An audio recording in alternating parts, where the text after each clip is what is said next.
love? What? The internet is an awesome place. Like, I love being able to chat with my friends just by a click of your phone.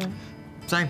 I love playing games. Again, I love YouTube. I love interacting with friends, like you said, and talking to people even like across the world. Yeah, but like tweeting and stuff. Exactly, but sometimes it can be quite an unkind place. Yeah. Especially people's comments. Yeah. And I think sometimes people don't quite understand people's jokes, or they can say... Or their sarcasm. Or like, sometimes they can say nasty jokes and take it a little bit too far.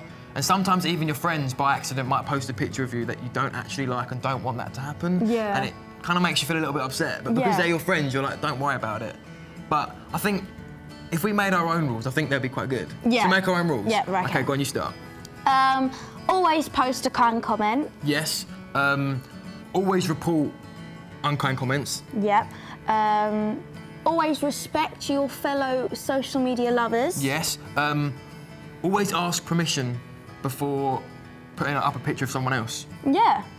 And just be kind online. Yeah. 5 solid rules. I think we've got that down to a T there. 100%. I wonder what you guys have to say and what your rules would be.